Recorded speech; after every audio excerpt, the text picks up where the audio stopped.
Insoles for shoes, and what are the best insoles to add to shoes? Now, when we're looking to add an insole to a shoe, there's usually something that we're trying to get. So either we're looking for more support, more cushioning to take up some extra room, we might have foot pain, or we might have some pressure on the front of our feet that's a little bit uncomfortable. So usually there's a reason for doing this, and often what we find is that footwear alone doesn't usually have a nice arch support or a particularly thick cushioned insole.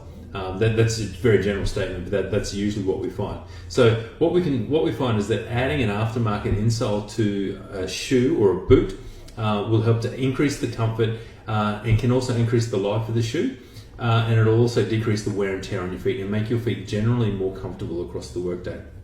So the features we look for when we're trying to select an insole to put into a work boot or a work shoe or even a running shoe for that matter, it is very similar. So the first feature we look for is the aim of the insole is usually we want to support the arch.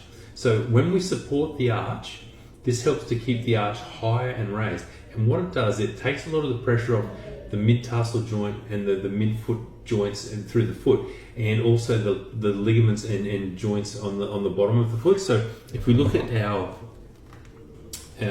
trusty old foot skeleton here, so this is a left foot, this is the big toe here, and if we look at it from the inside, if we allow our arch to collapse, all the joints open up and it puts excessive pressure. So if you have a look at this joint here, so for example, when that opens up, you can see that there's the joint at the bottom opens right up and there's no contact at the bottom of the joint, and all the pressure goes on the top of the joint. So this can lead to more arthritis. So the first feature we look for is support the arch. That's most people have when they have foot pains and foot problems, it's from the foot rolling in too far. So if we support that arch, it takes the pressure off the joints and the ligaments and the muscles of the foot and helps to rest the foot. The second thing we look for is it a cushioned insole? So usually what we find is when we add something softer, so you can see this one's a polyurethane insole, when we add a softer insole under the foot, it helps to cushion the high impact areas of the heel and the forefoot. And you can see this one, this is the Ergonix Ultra Soft. It actually has the cushioning positions in the heel, forefoot and toe. So then if we have a look at normal walking patterns, they'll be the most pressure will be at the heel, the forefoot and the toe in that pattern. So cushioning is very important because as we age, if you imagine in the forefoot area, just where this forefoot pad is, you have a plantar fatty pad on your foot. And what this aims to do is underneath these metatarsal heads, this is where we weight bear when we're on the front of our foot. There's a plantar fatty pad that sits up under there. And what that does, it helps to cushion the foot. Now, over time as we age, this plantar fatty pad starts to break down and the fat actually moves to the sides a little bit. So it allows these metatarsal heads to push through to the ground. And what the first sign of this is we start to get some callus patterns over the metatarsal heads.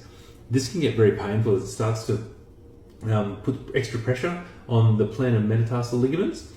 These get sore and they feel perpetually bruised, so they'll just feel bruised all the time without actually standing on anything. So that's another big feature. We try and cushion the foot so that the insole does the work, not the plantar fatty pad in your foot, and the fatty pad will actually last longer and you won't get any of those plantar callousings. The other thing we look for is a heel cup. So if we can keep this heel cup to what this actually does, it keeps the foot's natural fatty pad. Just as we just spoke about, there's a fatty pad in the forefoot, there's also one underneath the heel.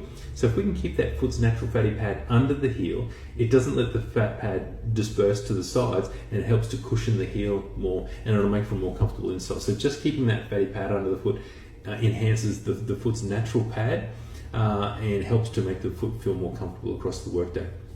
We also have an antibacterial upper, is what we look for on our insoles. Now, if we wear no socks with anything against our foot, it will eventually smell, but an antibacterial upper really does help to limit the amount of bacterial growth because the sweat will get into the insole and then the bacteria will live in the sweat. So an antibacterial upper is a great thing that we look for. These extra cushioning positions is also another thing we look for. Because it just, as we discussed about the natural fatty pads in the feet, it helps to cushion these a little bit further and helps to limit the pressure on the plantar fatty pads, and what that does is it means that your plantar fatty pad won't wear out as quickly. So as you age, your feet won't ache when you're walking on hard tiled floors. That is pretty much the major features we look for when selecting an insole and finding what insoles are best to go into a shoe. Another really important feature is that it's got to fit properly in the shoe. If we put the insole in and it's too tight against your toes, that will cause more problem than it solves, and you might need to go up a shoe size. We also remove the inner sole from shoes. We've got one here that we can show you. So when fitting an insole like this into a shoe, we remove the insole from the shoe and we replace it with our off-the-shelf insole. So that's how we select the best insoles for shoes. I hope this helps. If you have any questions or comments, please leave a comment in the comment section below. Thanks. If you enjoyed this video, please like, comment and subscribe. It's really simple to do and it really does help out our channel.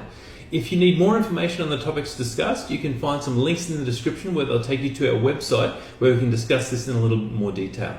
If you have a specific question that you'd like answered, please comment in the comment section below and we'll do our best to make a video to address your question.